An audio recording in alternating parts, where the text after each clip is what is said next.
Greetings, community, and welcome to another edition of Kevin's Most Anticipated Reads tomorrow for New Comic Book Day, 5/29/2024. And here we are once more. It's great to be here, and I appreciate you cruising on through. And let's stop to acknowledge those in which decided to cruise on in on the live. Las Cruces, as always, I appreciate you being here, brother. And you know what? This list is kind of extensive, so let's get into it. Let's start off with DC Primer issue number 3. Here we get to see a villain that was, not liking what Primer is displaying as far as with the paints, wants them for themselves, and we are now officially seeing an official villain for Primer. And we're actually going to see how she's really going to display her powers and how the actual costume kind of transforms her into the new persona that she's now going to display. My opinion is actually kind of, if you really into this kind of thing, is really a first appearance, kind of a key. More than that, Primer is actually one of the more unique characters that we've seen come out of DC, and one of the more all ages style, which for me really translate as, hey, this one's fun. That's why I really appreciate not only the run so far, but it's been on my most anticipated read, I think, every week. Month. Just saying. All right, moving out from DC. Trav, I appreciate you being here, brother. And Las Cruces, always. Let's move on now from the DC place and cruise on over to Dark Horse Comics and talk about Dawn Runner, issue number 3. Dawn Runner, for me, has been an interesting run. I really wasn't going to initially pick this up, but it was given to me by a friend of mine at the shop, and I couldn't put it down once I was, checking it out. I'm like, all right, I'll pick this up. And Ron V has a unique way of telling stories, especially as a unique way of engrossing the reader into the read and enveloping that reader with like a hook. I mean, once it's sunk in by issue number 2, there's no releasing it. It just seems like once you've actually picked up almost any Ron V story, you can't put it down. And that's why Dark Horse Comics, Dawn Runner, issue number 3 is really high for me. Moving out from Dark Horse, let's cruise over to Image. Universal Monsters, the creature from the Black Lagoon, lives again. Issue 4. Couldn't they make this title a little longer? Just saying, it's not. I'm just kidding. The cool thing is, I'm a sucker for Universal Monster stories, and I just said issue 4. What I really meant to say is issue 2. No, wait, issue 4. No, that's right. I'm confusing it with the other monster thing. Anyways, my point being is, what I like all the classic monster stories, and what we get from Image is all these classic monster stories retold, and almost in a slightly unique, different way. Well, we've never actually seen, I want to say still, this is issue 2, is that we've never got an origin story before from the creature of the Black Lagoon. That's kind of unique. And that's what I'm saying. What I want to see is not only something that's slightly uniquely different, but directly attaches to which we know as these traditional monsters. That's why Universal Monsters is really up there high for me. Moving after that, we're going to talk about World Tree, issue number 10. 9 blew my mind. It was really impressive on how everything led up to where we're at right now. And you're now, as initially as we're hunting this one unique individual, in some regards, we're also seeing that we're getting a bigger understanding of what transpired that led up to all this internet shutdown, this almost like a dark web coming to life type situation, to where it's threatening the very fabric of the reality in which that we live in, beyond in which that it has already destroyed the internet that we used to depend ourselves upon. It's a very unique tale, and in my opinion, it also symbolic in which that it just goes to show you how we allow the allure of the internet and all that it gives us to go ahead and allow it to destroy us in the same regard. That is some of the aspects that I get out of it, along with the direct story that is just freaking awesome. So that's why World Tree is just way up there for me. Let's move out from him is talking about. And before we do, let's say, oh, yo, bro, how's it go? I appreciate you being here, Meatwad, as always. And Ian, I can't forget you, brother. Appreciate you being here. Again, let's cruise out for members and talk over the Marvel way. Why we got a few titles coming at you. Here we go. Hold on to your socks. Hold on to the balloons. Don't want to fly away. Not too soon. Here we go. Black Panther, Blood Hunt, issue number 1. Did the vampires just invade T'Challa? What the hell is going on with the world? Are some of these characters kind of nerfed, or just the fact that everything is kind of jump scaring them, freaking them out, and just kind of spazzing everyone out to where they're having the inability to react as they normally would? I'm not certain. That doesn't mean I'm not digging these stories. Black Panther threatened, and his whole way of life and everything threatened, and we're seeing what actually what out. If you're following the Blood Hunt stuff, you kind of already know what's going on and where it's leading. That's why Black Panther issue number 1 kind of fills in the gaps. I really need that gap filler. Did I just say that? That's why issue number 1 is pretty high for me. Let's move off the Black Panther and go over the edge of the Spider-Verse, issue number 4. Here we get a character that we've seen before, but not necessarily in comics. In some regards, we've seen the name Jessica Drew, but not necessarily in this regard, because this is the character that's based off of the Edge of Spider-Verse movie stuff. This is the character that basically everyone fell in love with the movie, even though this is, traditionally speaking, the same Jessica Drew that initially we got in some of the first Spider-Woman stuff that we ever see. If you go that far, and if you're as old as me, I just say, pardon me. So, Edge of Spider-Verse issue number 4 really focused, along with 2 other stories, on her appearance in this, and with the right amount, which I'm actually seeing down the road. If you look as far as August to September, this character, along with others such as Weapon 8, they're all making an appearance in a bunch of spider stuff that's happening at the end of the year. That's why where this resides is really important for me, because Edge of Spider-Verse 4 not only is something that I've been looking for because of how well I also received this character from the movie, Miles Morales thing, but I've been looking forward for this character to try to integrate into the comics anyways. And this is more probably the best way to do it, and more a symbiotic relationship between the movie and the book to work its way in through the Edge of the Spider-Verse. I'm just saying. Moving up from that, let's go over there and talk about Wolverine, issue number 1. This is one that a lot of people have been looking forward to, and me, myself, and us 3, we've been kind of at odds. This is a book that I had in my hands, meaning, what was that, Wolverine 37 or something like that, that I put back on the shelf.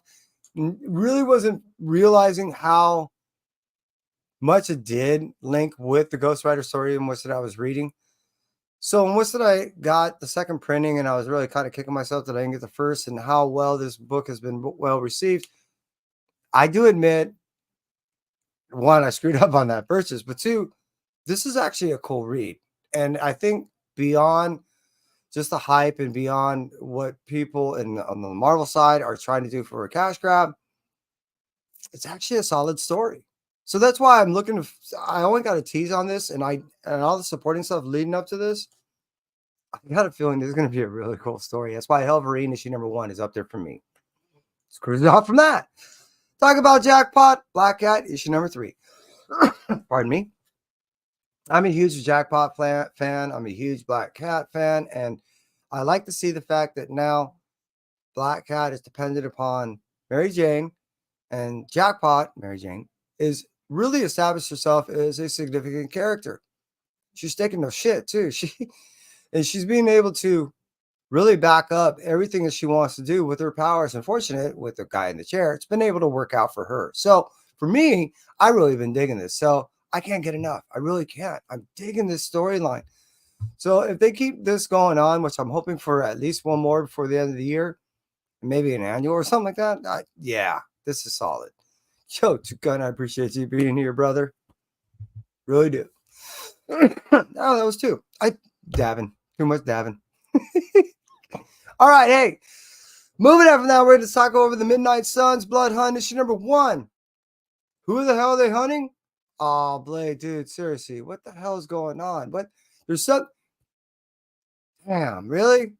So Blood Hunt, it's really been awesome. And when we end up seeing what ends up happening on the back end, I'm really going to see if there's any true casualties and what they are, or if there's any augmented, how should I say, powers, especially with Blade because of what's going on. Hopefully, it doesn't turn out to be the hellish fucker he's turned out to be right now. But damn, really?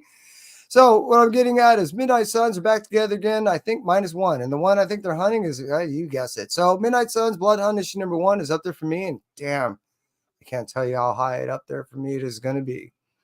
Seriously. Night Thrasher issue #4. That's what we're going to talk about once more. Night Thrasher has been a really interesting read. It's almost been one that either you love or hate. I really appreciate what Jay Holtham has been doing, and I'm not certain others do. In my opinion, it's difficult to take out a character from your and bring him to present time, make him as significant as they were back then, presently. To me, in my opinion, I believe that Jay Holtham has done just that.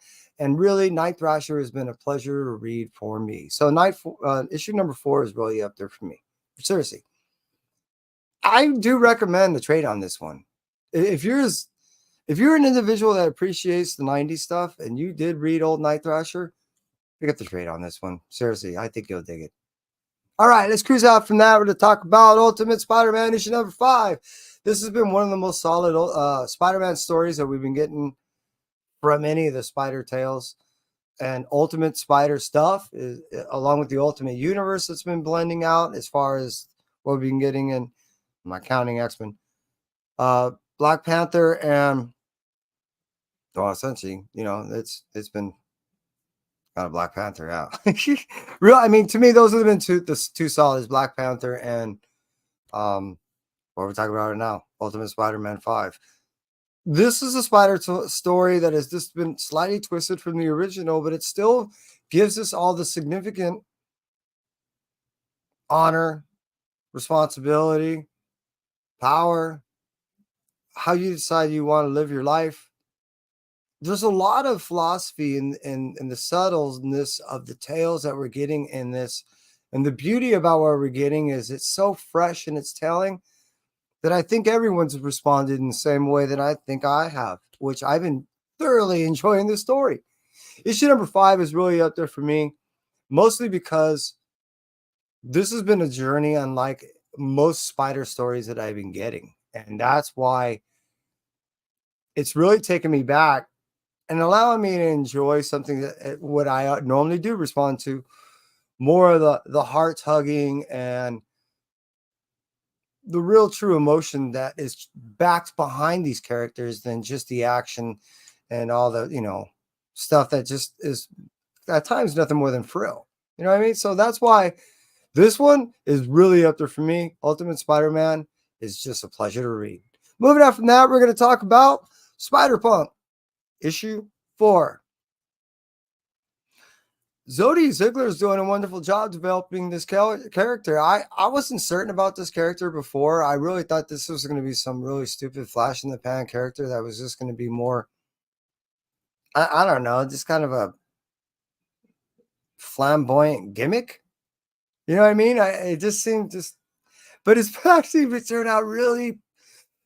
How this story has been developed has been a pleasure to read because it's been involving so many other stories and it shows the depth in which that this character is. And with true writing, how this character can develop in the future with decent writers. So that's why I really been taken back by the story, and it's been really elevating how much I've been enjoying this book every time I turn the page. That's why this #4 is really up there for me. Moving on from that, let's talk about, you're not going to believe this, Spider-Boy issue #7. Yeah, I'm just as shocked as you are. It's not my Blue Light special. Spider-Boy issue #7 is going to wrap up an arc. I know it normally does it at a 6 type thing, but what we're going to see is all the characters that started from issue #1 and led all the way up into right now. They're all going to make this neat grand appearance, and it's going to allow them to go ahead and finalize this aspect of the arc. And it's going to stand as a pinnacle point to launch us into a new one. I think some shit's gonna come down, man. I think this for those of which that you following old Spider Bailey here there. Um, I think something really significant is gonna come down here. I really do. There's gonna be some stuff happening in this one. A lot of things have been leading up to it, and the fact that we're getting all these characters are gonna make this grand appearance has to mean something. If not, we're gonna get a good read anyways. I'm just saying. That's why it just missed out. I can't believe it. But yes, it just missed out. My blue light special. Speaking of which, my blue light special for this week is, well, let's cruise over to Boom Studios. I'm not going to cry. Once upon a time at the end of the world, 15. Jacked me. Love is in this story. Love is this story. Jason Aaron, I can't wait to see you in the next month because, damn, dude, you just rip my heart out. I don't know if this can be considered last year's best book or this year's book because it ends this time, but it spanned it over a course of like 18 months. But wow. I mean, I can't wait to really get my full hands and go. Damn, dude. You almost got me you almost got me crying. That's why it was my blue light special. This thing, I'm holding it together, was just freaking awesome. And dude, Mass Body, I appreciate you, brother. Sweet, dude. Appreciate you being here and allowing me to go ahead and hit the reset button because this week's Blue Light Special, Boom Studios, Once Upon a Time at the End of the World, is a love story that everyone needs to read. It is a story that everyone truly needs to see. It is art that everyone, I believe, will appreciate.